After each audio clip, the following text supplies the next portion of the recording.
Chegou a hora da entrevista do dia com Denise Campos de Toledo. E vamos falar agora do acordo de paz entre Israel e Emirados Árabes, a conjuntura geopolítica no Oriente Médio e as implicações para outros países. Eu converso com André Leist, que é cientista político, diretor executivo da ONG Stand With Us Brasil.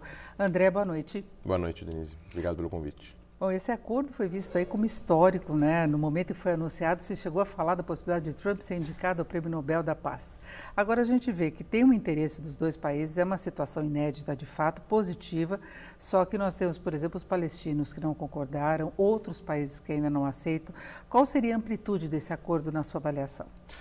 De maneira geral, o acordo é positivo e a decisão do acordo é entre os países que firmaram o acordo. Então, Israel e os Emirados Árabes são dois países soberanos, decidiram chegar num acordo. No caso, os Emirados Árabes não reconheciam Israel, passaram a reconhecer, e esse acordo ele implica positivamente na economia, geopolítica e segurança dos dois países. Claro, existe uma questão de conflito com os palestinos.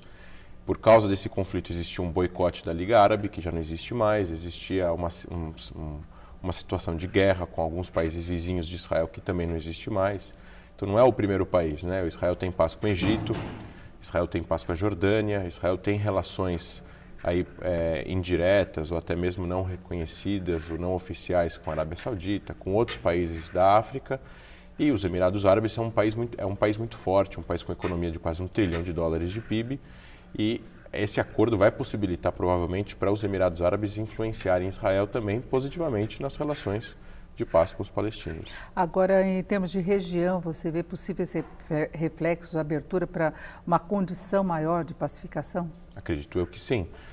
Quanto mais países tiverem relações normalizadas com Israel, esses países vão poder exercer não só acordos econômicos, o que beneficia os dois, mas também vão poder influenciar positivamente ou até mesmo politicamente Israel para sentar com os palestinos e negociarem a paz. Agora, esses países também vão fazer a mesma coisa com os palestinos, então a pressão pode vir dos dois lados, né? Os palestinos rejeitam há 15 anos sentar sem pré-condições com Israel para negociar, eles colocam pré-condições e agora talvez os Emirados Árabes, que são um dos financiadores do governo palestino, podem pressionar os palestinos a sentarem e negociarem um acordo com Israel. Israel não colocou, por exemplo, a questão dos territórios, né, que é uma coisa que os palestinos cobram muito.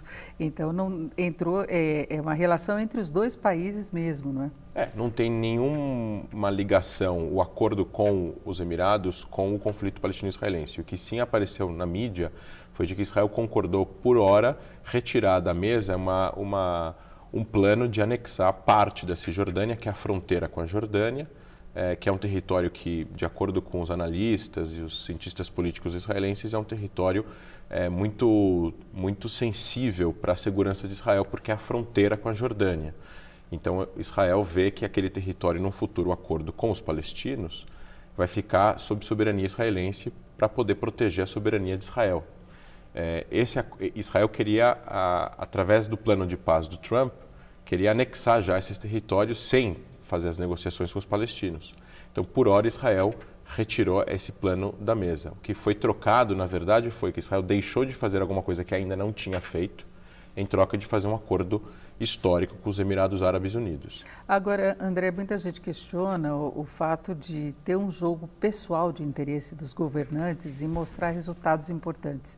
Netanyahu é alvo de várias investigações, nos Emirados também, o príncipe também com dificuldades, Trump tem as eleições pela frente, em que ele ainda está numa posição relativamente desfavorável em relação a Biden, inclusive ele quer puxar as imagens do acordo para poder utilizar ainda na campanha, né? Então, passando uma imagem mais pacifista que internamente talvez ele não passe.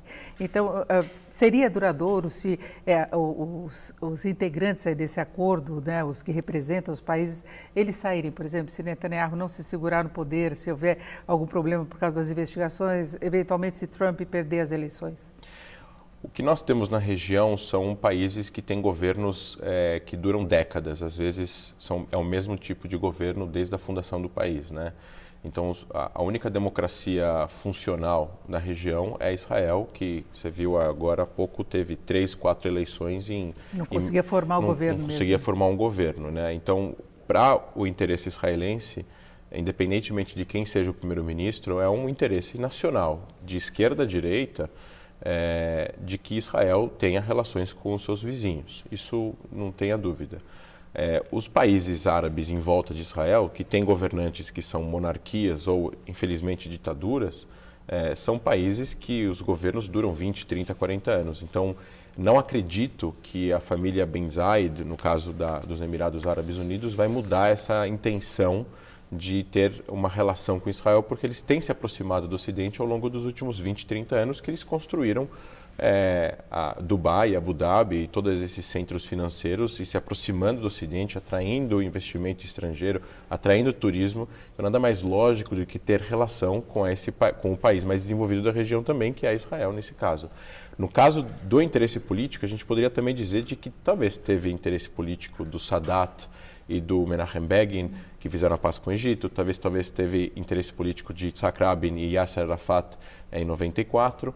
Eu acredito que, mesmo com interesses políticos, existe aqui um benefício às populações desses dois países, mesmo se daqui a 10 anos ou 5 anos nenhum dos dois líderes ou dos 3 líderes estiverem no poder. Perfeito. Agora, essa proximidade maior, o que se espera é intercâmbio comercial maior, turismo, economicamente seria bastante lucrativo para os dois países, não? Israel é um hub de startup, né, conhecido como Startup Nation, a maior quantidade de startup per capita no mundo. Os Emirados Árabes são um dos países que mais tem recursos financeiros no mundo, tem um PIB muito grande.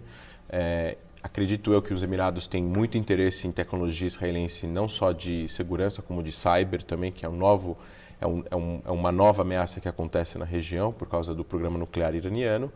E acredito eu que os israelenses vão adorar poder visitar Dubai, em 3 horas e meia de voo. E os Emirados e as pessoas que nasceram nos Emirados, os Emirados Árabes Unidos, visitar os locais sagrados islâmicos que estão dentro de Israel. Acredito eu que isso é muito positivo para a economia de ambos os países, até porque os próprios países árabes estão desenvolvendo agora novos métodos da economia para poder não depender só do gás e do petróleo, que é o que fez esses países serem países ricos. Eles já tiveram um primeiro voo, não é? Inclusive foi uma situação inédita, que é um voo comercial israelense indo para a capital dos Emirados, sobrevoando a Arábia Saudita, que também era um fato inédito, e a palavra paz pintada nesse avião. Né? E a gente vê, eu falava dessa questão do interesse político também, porque Jared Kushner estava na comissão, chefiando inclusive a comissão dos Estados Unidos, a comitiva, ele é genro de Trump. Né? Então a gente sabe que tem uma coisa de marketing aí político que pesa muito. Inclusive ele chamou a atenção para que eles não ficassem presos ao passado, para ver se ele consegue acelerar a formalização mesmo desse acordo, né? Então, na verdade, é muito interessante, porque essa frase que ele fala sobre não ficar preso no passado é uma outra frase que eu li em um outro jornal americano, de que existem atores no Oriente Médio que usam o passado para queimar o futuro e outros que estão já usando o futuro para queimar o passado. Existem problemas, esses problemas precisam ser resolvidos. A gente já está há mais de 70, 80 anos da Guerra de Independência de Israel. Israel é um Estado sob a lei internacional. Os países em volta reconhecem Israel. Israel não vai para nenhum lugar, já é um Estado sedimentado, forte, com economia vibrante. O que os países em volta precisam fazer é reconhecer que Israel existe e, através de uma nova amizade, ajudar Israel e os palestinos a sentarem e chegarem num acordo entre os dois. Porque é esse que é o problema que evita isso. Seria uma coisa fundamental para a região, para a pacificação mesmo. Exato. Né? O boicote ou a não normalização não ajuda, no caso, os dois sentarem e conversarem. Ao contrário, prejudica porque os palestinos ficam à mercê de uma situação do que a gente chama de perpetuação do conflito. Então, já que não tem ninguém pressionando e não tem nenhum tipo de sistema democrático na autoridade palestina para pressionar o presidente, inclusive a ter eleições, o presidente Mahmoud Abbas, presidente da autoridade palestina, está no poder há 16 anos num termo de 4. Então, ele está há 12 anos já sem eleições. O que os países árabes poderiam ajudar é que, ao normalizar com Israel, eles podem ajudar os próprios palestinos e Israel a sentarem e chegarem num acordo. Talvez não em Washington, mas em Riad, ou em Damasco, ou em Beirute, ou nos Emirados Árabes. E a gente vê que toda aquela região é marcada por um jogo de forças que vai se alterando, inclusive apoio a determinados grupos que de repente viram inimigo, e tem essa calibragem muito difícil que leva a conflitos aí duradouros e conflitos que muitas vezes aparecem aí, com exceção de quem está acompanhando isso muito de perto, você não consegue entender o porquê de repente acontecer alguma coisa, não?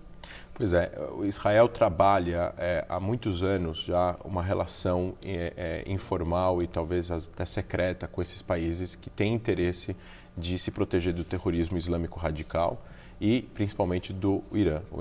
O regime iraniano, o que aconteceu com a Revolução Islâmica no Irã em 79, é um projeto de poder expansionista que hoje em dia domina 4 capitais, né? Domina Bagdá, domina Beirute, domina Damasco e Sana no Iêmen. Então, a gente está falando aqui de países que têm medo dos iranianos, têm medo desse tipo de narrativa que os iranianos trazem através da visão deles da religião islâmica, da forma como eles operam, da forma como as guardas revolucionárias operam fora do Irã, montando milícias para atacar grupos. E isso, todo esse enredo faz com que brotem novas amizades e novos interesses. E no final das contas, os países agem única e exclusivamente por interesse nacional. E o interesse nacional dos países no Oriente Médio eles precisam começar a enxergar para o futuro, não tem solução a não ser a normalização, e só através da normalização eles vão conseguir enfrentar o perigo iraniano e ter uma resolução pacífica do conflito palestino-israelense. E os Estados Unidos têm uma participação direta e já foram alvos também dessa situação que a gente falava aí de mudanças de posição, de atuação de determinados grupos. Então, para os Estados Unidos, talvez uma pacificação tenha muito mais interesse. Né? Para todo mundo, para os Estados Unidos, para a América Latina, para a Europa, esses países, ao fazer a normalização com Israel, eles se aproximam da Europa, se aproximam dos Estados Unidos, da América do Norte em geral, de países democráticos com economia aberta. Então, esses países passam a poder ter mais acesso a setores distintos da economia desses países. Um intercâmbio muito maior. Um intercâmbio cultural, um intercâmbio de turismo. Isso acaba ajudando o país em si a se tornar mais estável. O Egito, por exemplo, é um exemplo disso. O Egito teve um golpe, teve um golpe militar, teve um coronel no poder e depois que fez a paz com Israel, se transformou num país mais estável politicamente. A gente viu o Brasil, inclusive, com dificuldades quando ele se aproximou de Israel, com problemas que ele poderia ter nas exportações de outros países que têm um peso relevante, inclusive, em alguns segmentos das exportações do Brasil. Então, esse jogo se transfere para as relações do outro lado do mundo, né? Na verdade, os analistas disseram que poderia ter uma retaliação caso o Brasil transferisse a embaixada para Jerusalém. Nesse caso, a retaliação ela não veio. A embaixada não foi aberta, mas foi aberto um escritório comercial. Mas acredito eu que os países que esses analistas disseram que iriam retaliar, não retaliariam, primeiro porque eles não têm de quem comprar a carne e o frango brasileiro mais barato. Segundo, que o Brasil tem o know-how de fazer a carne halal e o frango halal, que é de acordo com os preceitos do Islã. E terceiro, que esses países já conversam com Israel. Exatamente, mas o Brasil acabou entrando numa situação meio de conflito, ficando numa posição meio estranha, sem ter essa participação ativa direta do ponto de vista político, né? Pois é. Nesse caso, a gente tem que enxergar o Oriente Médio dessa forma. Existem grupos que não são a favor da paz. Eles têm interesse de manter o status quo, eles têm interesse do que a gente chama de perpetuar o conflito. Quem tem interesse de perpetuar o conflito? O Hamas na faixa de Gaza, o Hezbollah que controla a parte do Líbano, o governo iraniano, o governo sírio e por aí vai. Se a gente tenta entender que existem esses atores e do outro lado existem uma série de países, mais de 20 países aí, 18 países interessados em ter relações com Israel, em ter uma normalização, e não quer dizer que eles não têm solidariedade pelos palestinos, mas eles podem ter os dois. Ser solidários aos palestinos, ter relação com Israel e juntos eles podem trazer os dois à mesa de negociações. Perfeito. Eu conversei aqui com o André Leicht, que é cientista político, diretor executivo da ONG Stand With Us Brasil. André, muito obrigada. Obrigado a você pelo convite. Vocês.